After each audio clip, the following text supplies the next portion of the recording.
اس میں جو لفظ دیا ہے دیکھیے پھر سے ہم اس شعر کو پڑھتے ہیں. دشنام یار طب ہزی پر گرا نہیں، اے ہم نفس نزاکت آواز دیکھنا. مومن اپنے ہمدم سے کہہ رہے ہیں کہ اے دوست، یعنی دشنام گالی گلوچ سے مراد لیا ہے انہوں نے، میرے محبوب کی نزاکت بھری آواز پر غور تو کرو کہ کتنی شیریں ہے، یعنی کتنی میٹھی ہے. اب اگر اسی شیریں زبان سے وہ بھلا برا کہتے ہیں، یعنی گالی گلوچ کرتے ہیں، تو غم زدہ دل پر کچھ بار نہیں ہوتا، یعنی کوئی فرق نہیں پڑتا دل پر، بلکہ ان کی دشنام ترازی یعنی گالی گلوچ سے سکون ملتا ہے. گالیاں سن کر بھی بد مزہ نہ ہوا، مزہ آ جاتا ہے. اگلا شعر ہے، دیکھ اپنا حال زار منجم ہوا رقیب، تھا سازگار تالے ناساز دیکھ کر. تالے ناساز سے مراد ہے خراب قسمت، اور منجم یعنی ستارہ، نجومی یا ستارے کا علم رکھنے والا منجم کہلاتا ہے. دیکھیے اس میں شاعر کہہ رہے ہیں کہ لوگ قسمت جاننے کے لیے ستاروں کی مدد لیتے ہیں. اب تو یہ حالت ہے کہ وہی لوگ ہماری خستہ حالت کو دیکھ کر ہم سے دور ہوتے جا رہے ہیں اور ہمارے دشمن ہو رہے ہیں. قسمت سدھارنے والے بگڑی قسمت پر برک رہے ہیں یا بدک رہے ہیں، یعنی جو قسمت سدھارنے والے ہیں وہ بدقسمتی کو دیکھ کر بدک رہے ہیں. اگلا شعر، بدکام کا معال برا ہے جزا کے دن، حال سپہر تفرقہ انداز دیکھنا. تفرقہ لفظ استعمال کیا ہے یہاں پر انہوں نے، اس میں انہوں نے ایک لکھا تھا حال زار یعنی خراب حالت، معال کا معنی تھا انجام، اور یہ جو سپہر ہے اس کا معنی ہے آسمان. اس کے علاوہ دیکھیے تفرقہ انداز کا معنی یہاں دیا ہے پھوٹ ڈالنے والا. تو دیکھیے لکھتے ہیں کہ شاعر نصیحت کر رہے ہیں کہ برے کام کا ہمیشہ برا انجام ہوتا ہے. جیسے کہ آسمان نے ہمارے اور محبوب کے درمیان پھوٹ ڈالی یا پھوٹ پیدا کر دی، ہم کو الگ کر دیا، تو اس آسمان کا انجام بھی برا ہوگا. پوچھ رہے ہیں اس نے بھی ایک برا کام کیا، یعنی ہم دونوں کو الگ کر دیا. اگلا شعر لکھتے ہیں، مت رکھیو گرو تاریخ عشاق پر قدم، پامال ہو نہ جائے سر افراز دیکھنا. یہاں نئے عاشقوں کو خبردار کر رہے ہیں، یعنی جو نئے عاشق ہیں، عشاق تاریخ عشاق یعنی نئے عاشق، ان کو خبردار کر رہے ہیں کہ اگر کامیابی مطلوب ہے تو پھر عاشقوں کی گرد راہ پر قدم رکھنے سے پرہیز کرنا. اگر چاہتے ہو کہ کامیاب ہو تو پھر اس عاشقی سے دور رہنا اور اس کام سے دور رہنا، ورنہ اس میں برباد ہو جاؤ گے. تو یہ پہلے ہی ان کو نصیحت دے رہے ہیں جو عشق کے طرف نئے نئے قدم رکھے ہیں جنہوں نے ان کو. لکھتے ہیں، اگر تم نے ایسا کیا تو پھر تمہاری جتنی بھی عزت اور کامیابی عشق کے بغیر تھی، سب کی سب خاک میں مل جائے گی. اگلا شعر لکھا ہے، کستا ہوں اس کی چشم فشوں گر کا اے مسیح، کرنا سمجھ کے دعویٰ اعجاز دیکھنا. لکھتے ہیں یہاں انہوں نے لفظ استعمال کیا ہے کستا، سے مراد ہے مقتول، اور ایک اور لفظ ہے فسوں گر یعنی جادوگر۔ تو لکھتے ہیں شاعر یہاں لکھ رہے ہیں کہ اعجاز یعنی کرشمہ کا دعویٰ کرنے والوں، تم ذرا سوچ سمجھ کر اپنا دعویٰ پیش کرنا، کیونکہ میں تو ایسے شخص کی آنکھوں کا مارا ہوں جس سے مرنے والے صرف اسی کی نظر الفت سے زندہ ہو سکتے ہیں، اور وہ ہے ہمارا محبوب جو نہایت نشیلی آنکھوں والا ہے، جن کی وجہ سے ہم نے اپنی جان دی ہے۔ یعنی یہاں شاعر نصیحت دے رہے ہیں پھر سے کہ ذرا سوچ سمجھ کر اپنا دعویٰ پیش کرنا۔ کہتے ہو نا کہ مطلب ہم کرشمہ دکھا سکتے ہیں، تو وہ اپنا دعویٰ سوچ سمجھ کر کرنا۔ ان نشیلی اپنے محبوب کی نشیلی آنکھوں کا میں پہلے سے ہی مارا ہوا ہوں، یعنی اس جیسا کرشمہ نہیں دکھا پاؤں گے، اس کی آنکھوں جیسا۔ اگلا شعر لکھتے ہیں یہاں مومن کہ میری نگاہ خیرہ دکھاتی ہے غیر کو، بے طاقتی پہ سرزنس ناز دیکھنا۔ یہاں انہوں نے لفظ استعمال کیا ہے خیرہ یعنی مغرور، سرزنس سے معنی ہے برا بلا کہنا۔ تو دیکھیے اس شعر میں شاعر محبوب کے ظلم و زیادتی پر کہہ رہے ہیں کہ میں کمزور اور مجبور ہوں، اور اسی وجہ سے وہ ناز و ادا بھرے انداز میں برا بھلا کہہ رہے ہیں، یعنی وہ مغرور ہے اور اپنی مغرور نگاہوں سے مرعوب کر رہے ہیں کہ تم میں عشق کا غم اٹھانے کی صلاحیت ہی نہیں ہے۔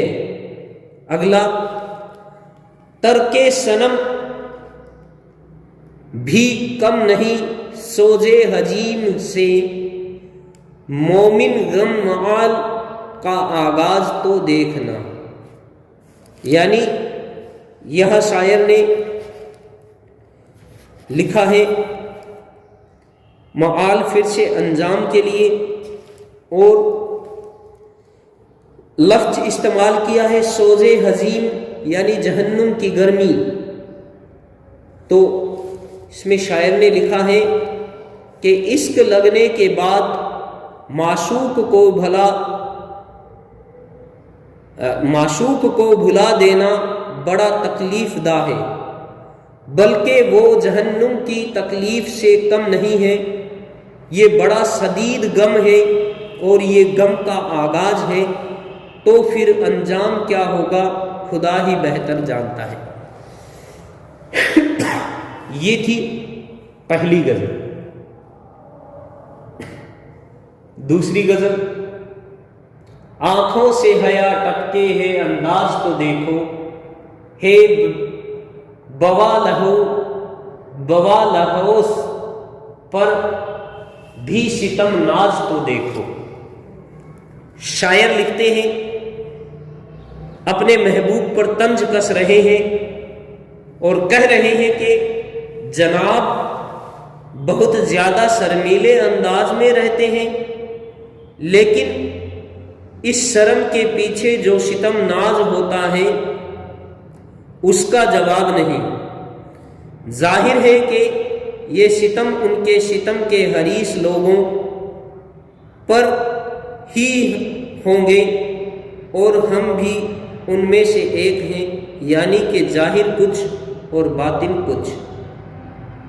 دیکھیے لفظ ہے بوا لہوس، اس کا معنی ہے لالچی لوگ۔ چلیے اگلا شعر دیکھتے ہیں۔ اگلا شعر ہے اس بت کے لیے میں ہوش ہو سے گزرا، اس عشق خوش انجام کا آغاز تو دیکھو۔ لکھتے ہیں شاید یہاں اور اپنے محبوب کے عشق میں اپنے آپ کو اتنا ڈوبا ہوا بتا رہے ہیں کہ ان کو اس کے مقابلے میں جنت کی حور بھی پسند نہیں آئی، یعنی کہ اس کا حسین پیکر حور سے زیادہ دل فریب سمجھتا ہے، اور یہ ان کے عشق کا آغاز ہے۔ امید ہے جب آغاز ایسا ہے تو پھر انجام کیسا ہوگا۔ اگلا شعر، چشمک میری وحشت پہ ہے کیا حضرت ناشی، طرز نگاہ چشم فشو ساز تو دیکھو۔ چشم فشو ساز سے مانا ہے جادوگر کی آنکھیں، اور لکھتے ہیں کہ حضرت ناشی آپ ہماری دیوانگی کی وجہ سے کیا رنجش رکھ رہے ہیں؟ حقیقت تو یہ ہے کہ جب آپ میرے محبوب کی جادو بھری نشیلی آنکھیں دیکھیں گے تو پھر آپ نصیحت کرنا اور طنز کرنا بھول جائیں گے اور ان کی آنکھوں میں کھو جائیں گے۔ اگلے شعر میں لکھ رہے ہیں، ارباب ہوس ہار کے بھی جان پر کھیلے، کم تالے عاشق جانباز تو دیکھو۔ کم تالے یعنی بدقسمت، عاشق سے مراد ہے۔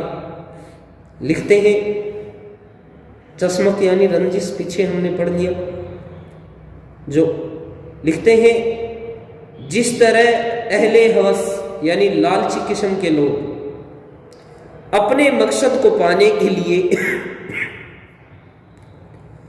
جان تک کی بازی لگا گئے، اگرچہ وہ بازی ہار گئے، اب اس سے زیادہ ایک عاشق کی کم نصیبی اور کیا ہوگی کہ وہ جان کی بازی تو لگا رہا ہے لیکن اس کو کامیابی مل نہیں رہی، تو اس کی بدقسمتی قابل رحم ہے، رحم کے قابل ہے۔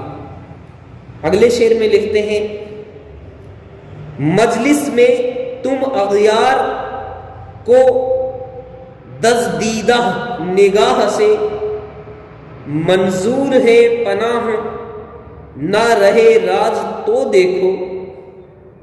لفظ استعمال کیا ہے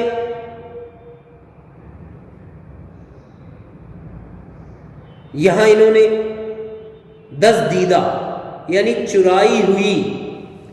لکھتے ہیں اپنے محبوب کو خبردار کر رہے ہیں کہ تم مجلس میں ہمارے علاوہ دوسرے لوگوں کو چوری چوری چپکے چپکے دیکھتے رہو اور خوش رہو، اور اس بات کی امید بھی رکھو کہ تمہارا یہ عمل کوئی نہ دیکھے تو سن لو، تمہارے عاشق تو تمہارے ہر عمل پر نظر رکھتے ہیں، اس لیے تمہاری یہ عادت صحیح نہیں ہے کہ عشق کسی سے اور آنکھیں کسی سے ملاؤ۔ چھٹا شعر لکھتے ہیں، اس غیرت ناہید کی ہر تان ہے دیپک، شعلہ سا لپک جائے ہے آواز تو دیکھو۔ محبوب کی آواز کو بتا رہے ہیں، تان سے مراد ہے سر تال، غیرت یعنی حیا، اور دیپک سے مراد ہے یہاں ایک قسم کی راگ جس کی تاثیر سے آگ لگ جاتی ہے۔ لکھتے ہیں کہ اس حسن اور محبت کی دیوی ناہید جو نہایت شرمیلی ہے، اس کی ہر تان یعنی آواز دیپک راگ، ایک راگ ہوتا ہے دیپک کی طرح سے ہے، جو کہ اپنے اندر ایک زبردست تاثیر رکھتی ہے، یعنی کہ آواز بڑی دلکش ہے۔ ساتواں شعر لکھتے ہیں، دی پاکی دامن کی گواہی میرے آنسو، اس یوسف بے درد کا اعجاز تو دیکھو۔ یہاں حضرت یوسف علیہ السلام کا ذکر کرتے ہوئے شاعر کہہ رہے ہیں کہ جس طرح سے یوسف علیہ السلام کی پاکیزگیاں اور پاک دامنی کی گواہی ان کے دامن نے دی تھی، اسی طرح سے میری پاک دامنی کی گواہی میرے آنسو دے رہے ہیں۔ لیکن ہمارا بے درد محبوب ہم کو تختائے مشک بنائے ہوئے ہے، یعنی ابھیاس کی تختی بنا کے رکھا ہے مجھ کو۔ یہی اس بے درد کا اعجاز ہے۔ اس شعر میں تلمیح کا استعمال شاعر نے کیا ہے، یعنی یوسف علیہ السلام کا ذکر کیا ہے تو تلمیح شعر ہو گئی۔ جنت میں بھی مومن نہ ملا ہاتھ بتوں سے، جورے اجل تفرقہ پرداز تو دیکھو۔ مومن موت سے بھی نالاں ہے، کہہ رہے ہیں کہ اس موت نے ہم کو ہمارے محبوب سے جدا کر دیا، یعنی اس سے ناراض ہو رہے ہیں موت سے، اور لکھ رہے ہیں کہ اس موت نے ہم کو ہمارے محبوب سے جدا کر دیا، کیونکہ اس کا کام ہی جدائی ہے۔ اب اگر جنت میں ہماری ملاقات محبوب سے ہوتی ہے تو وہاں پر بھی وہ ہاتھ ملانے سے کترا رہے ہیں، کیونکہ تفرقہ ڈالنے والی موت کا خطرہ ہے، اس لیے احتیاط برت رہے ہیں۔ تفرقہ سے مراد یہاں وہی پھوٹ ڈالنے والا۔ اگلا شعر، اگلی غزل شروع کرتے ہیں ان کی۔ یہ ان کی چوتھی غزل پوری ہوئی۔ پانچویں غزل ہے، نابک اندازے جدھر دیدائے جانا ہوں گے، نیم بسمل کئی ہوں گے، کئی بے جاں ہوں گے۔ شعر استعمال کیا ہے، اس میں لفظ استعمال کیا ہے نابک انداز، یعنی تیر چلانے والا، اور ایک لفظ ہے دیدائے جانا، محبوب کی آنکھیں، اور نیم بسمل لفظ استعمال کیا ہے جس کا معنی ہوتا ہے آدھا جبہ کیا ہوا۔ لکھتے ہیں مومن اپنے محبوب کی نرگسی آنکھوں کے نشے کے بارے میں کہہ رہے ہیں کہ جدھر بھی ان کی نظر کی کمان سے تیر چلیں گے، یعنی جدھر بھی ان کی نظر کی کمان سے تیر چلیں گے اس طرف لکھتے ہیں کہ تو ان سے بہت سے تو ان کی تاب نہ لا سکیں گے، اور بہت سے زخمی ہو کر تڑپتے رہیں گے کہ ان کی نظروں کے تیر اس قدر شدید ہیں، اتنے گہرے ہیں یا اتنے تیز ترار ہیں۔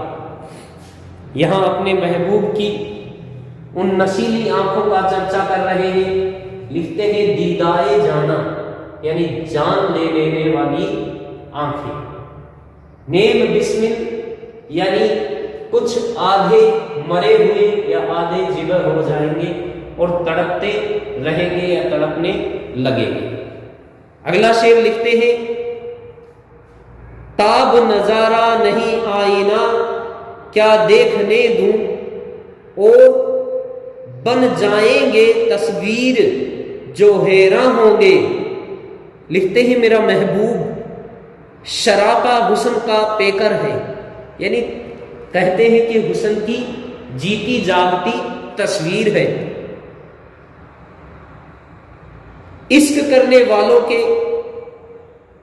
آگے لکھتے ہیں میرا محبوب حسن کا پیکر ہے، اور اس کا خود اس کو اندازہ نہیں ہے، جب اپنے حسن کو نکھارنے کے لیے آئینہ طلب کرتے ہیں تو میں ان کو آئینہ دیکھنے نہ دوں گا، کیونکہ اپنے حسن کو آئینے میں دیکھ کر اور حیرت زدہ ہوں گے کہ اس حسن کی وجہ سے غرور پیدا ہو جائے گا۔ یعنی مجھے اس بات کا ڈر ہے کہ کہیں میرے محبوب نے اپنا حسن، اپنا حسین چہرہ آئینے میں دیکھ لیا تو کہیں ایسا نہ ہو کہ وہ غرور کرنے لگے اپنی حسن پر۔ اگلا شعر لکھتے ہیں، تو کہاں جائیں گی کچھ اپنا ٹھکانہ کر کے، ہم تو کل خواب عدم میں شب ہجراں ہوں گے۔ اے شب فراق، عشق کرنے والوں کے ذریعے سے تیرا وجود باقی ہے، اور ہم ایسے عاشق ہیں کہ اپنے عشق کی کامیابی خواہش کے ساتھ کل کو اس دنیا سے چلے جائیں گے، اور پھر تیرے وجود کو خطرہ ہوگا، اس لیے جلد از جلد کوئی نیا عاشق تلاش کر لے۔ اگلا شعر لکھتے ہیں، ناصحا دل میں تو اتنا تو سمجھ اپنے کہ ہم لاکھ ناداں ہوئے کیا تجھ سے بھی ناداں ہوں گے۔ اپنے عشق کے نشے میں چور ہو کر مومن کہہ رہے ہیں کہ اے ناصح، تم نصیحت کرنے سے پہلے اپنے دل میں تو سوچ کے ہم نے عشق کر کے لاکھ نادانی اور حماقت کی، لیکن کیا ہم تجھ سے بھی زیادہ ناداں ہیں؟ نہیں، ایسا نہیں ہے، عشق کر کے دیکھو ساری نصیحت بھول جاؤ گے۔ یعنی عشق کی جادو گری اتنی زیادہ تیز ہے، اس کا نشہ ایسا ہے کہ پھر تم جو نصیحت کرتے ہو یہ ساری نصیحتیں دھری رہ جائیں۔ کر کے زخمی مجھے نادم ہو یہ ممکن ہی نہیں، گرواں ہوں گے بھی تو بے وقت پریشان ہوں گے۔ اپنے معشوق کی جفا پر کہہ رہے ہیں، یعنی اپنے ان کے ظلم پر کہہ رہے ہیں کہ اپنے ظلم سے مجھے زخمی کر کے احساس ندامت کرے، یہ بات ان کی ذات سے دور ہے، لیکن اگر ان کو اپنی اس غلطی پر شرمندگی کا احساس ہو تو پھر اس شرمندگی سے کیا فائدہ حاصل ہوگا؟ یعنی اگر یہ سب کچھ کرنے کے بعد اگر تمہیں شرمندگی ہوتی ہے تو اس کا کوئی فائدہ نہیں۔ اگلے شعر میں لکھتے ہیں، ایک ہم ہیں ہوئے ایسے پشیماں کے، بس ایک وہ ہیں کہ جنہیں چاہ کے ارماں ہوں گے۔ مومن اپنی آپ بیتی بیان کر رہے ہیں اور کہہ رہے ہیں کہ ہم نے عشق کیا جس کی وجہ سے ہم آج تک بہت زیادہ شرمندہ ہیں کہ ہمارا یہ قدم غلط تھا، لیکن ہمارے برعکس حضرت محبوب، یعنی حضرت نام سے پکار رہے ہیں محبوب کو، بھی ہیں جو صرف محبت و الفت کا ارمان اپنے دل میں سجائے ہوئے ہیں کہ کوئی ان کو چاہے۔ ساتویں شعر میں لکھ رہے ہیں، ہم نکالیں گے سن اے موج ہوا، یعنی لکھتے ہیں ہم نکالیں گے سن اے موجے ہوا بل تیرا، اس کی زلفوں کے اگر بال پریشان ہوں گے۔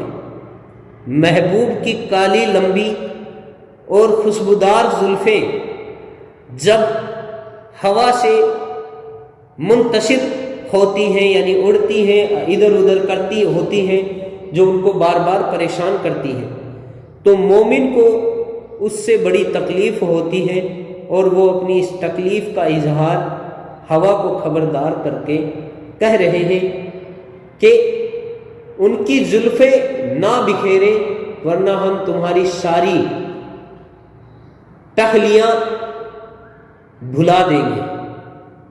اگلا، صبر یا رب میری وحشت کا پڑے گا کہ نہیں، چارہ فرما بھی کبھی قیدی زندہ ہوں گے۔ مومن خدا سے اس بات کی دعا کر رہے ہیں کہ اے خدا میری اس دیوانگی کا کچھ اثر ان پر یعنی محبوب پر ڈال دے، تاکہ ان کو اس تکلیف کا احساس ہو جائے، اور یہ احساس اسی وقت ہوگا جب وہ عشق کے قید خانہ کے قیدی ہوں گے اور دل کے جذبات کی اہمیت سمجھ سکیں گے۔ اگلے شعر میں لکھتے ہیں، منت حضرت عیشا نہ اٹھائیں گے کبھی، زندگی کے لیے شرمندہ احساس ہوں گے۔ صاف طور پر اعلان کر رہے ہیں کہ ہم ایک بار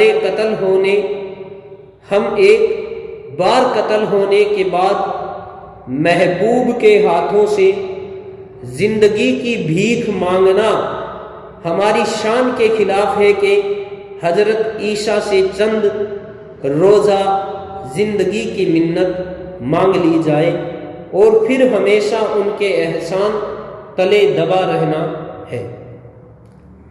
10ویں شعر میں لکھتے ہیں، تیرے دل تفتہ کی تربت پہ ادو جھوٹا ہے، گل نہ ہوں گے شرر آتش سوزاں ہوں گے۔ محبوب کی سنگ دلی پر اظہار کر رہے ہیں کہ اے محبوب تیرے دل جلے عاشق کی قبر پر جب تو یعنی ادو پھولوں کا نذرانہ دے رہا ہے تو اس میں بھی جلانا مقصود ہے، گویا کہ وہ پھول نہیں ہے بلکہ ہم کو مزید جلانے کے لیے اس نے پھول نما انگارے کو استعمال کیا ہے تاکہ ہم کو اور تکلیف ہو، یعنی محبوب دکھاوا کر رہا ہے۔ اگلا شعر لکھتے ہیں، غور سے دیکھتے ہیں طوف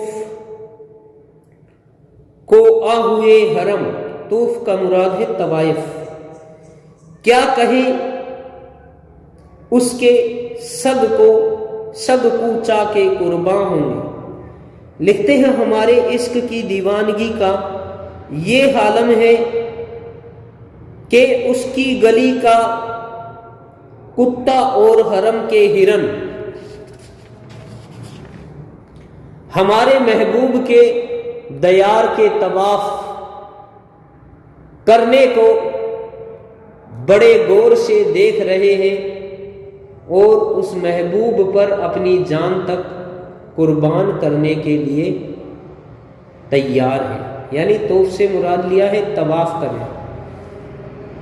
اگلا لکھا ہے، چاک پردے سے یہ غمزے ہیں تو اے پردہ نشیں، ایک میں ہی کیا سب ہی چاکے گریباں ہوں گے۔ محبوب کے حسن و جمال کا اور اشاروں پر کہہ رہے ہیں کہ چاک چلمنوں سے اشارے کرتے ہو تو پھر ایک میں ہی کیا، یعنی چاک چلمن یعنی کٹے پھٹے پردوں سے اشارے کر رہے ہو تو پھر ایک میں ہی کیا، یعنی ایسا چلمن، ایسا پردہ جس میں سے چہرہ صاف دکھ رہا ہے، آنکھیں صاف دکھائی دے رہی ہیں۔ تو میں ہی کیا تمام لوگ تمہارے حسن اور انداز کو دیکھ کر اپنے اپنے گریباں چاک کر لیں گے، اپنی اپنی جو کالریں ہیں وہ پھاڑ لیں گے۔ گریباں سے مراد ہے اپنے کپڑے، جو اوپر ہم جو شرٹ پہنتے ہیں ان کی جو بٹن ہوتے ہیں ان کو بند کرتے ہیں، یہاں اس سے مراد لیا ہے کہ ان گریباں کو سبھی چاک کر لیں گے، کاٹ لیں گے، پاڑ لیں گے، مدہوش ہو جائیں گے اور ان کو کسی طرح کی کوئی خبر یا احساس نہ ہوگا۔ اگلا آخری شعر، عمر تو ساری کٹی، عمر تو ساری کٹی اس کے بتا میں مومن، آخری وقت میں کیا خاک مسلمان ہوں گے۔ اس میں مومن لکھ رہے ہیں کہ تم نے ساری زندگی اس کے خدا کے بجائے اس کے بتا یعنی حسن، اس کے بتا سے مراد ہے حسن و حسیناؤں کا عشق یا حسین لوگوں کا عشق یا حسن کا جو عشق ہے اس میں کاٹ دی، پوری زندگی اس میں گزار دی، جو تمہارے لیے نقصان کا سودا تھی، لیکن جب تم اس کے بتا میں ناکام ہوئے تو اپنی عمر کے آخری پڑاؤ پر اس کے خدا کی طرف توجہ کر رہے ہو، تو بھلا آخری وقت میں تمہارا یہ عمل کسی کام کا نہیں ہے، یہ کیا کام کا ہے، تم کو کوئی فائدہ نہ پہنچانے والا ہے۔ خیر، یہ تھے ہمارے نصاب کی مومن خواہ مومن کی 3 اور غزلیں، ٹوٹل ہم نے 5 غزلوں کی تصریحات پڑھی۔ اب ہم کل کے ہمارے اگلے ویڈیو میں حکیم مومن خواہ مومن کی جو غزل گوئی ہے اس پر چرچا کریں گے۔ شکریہ۔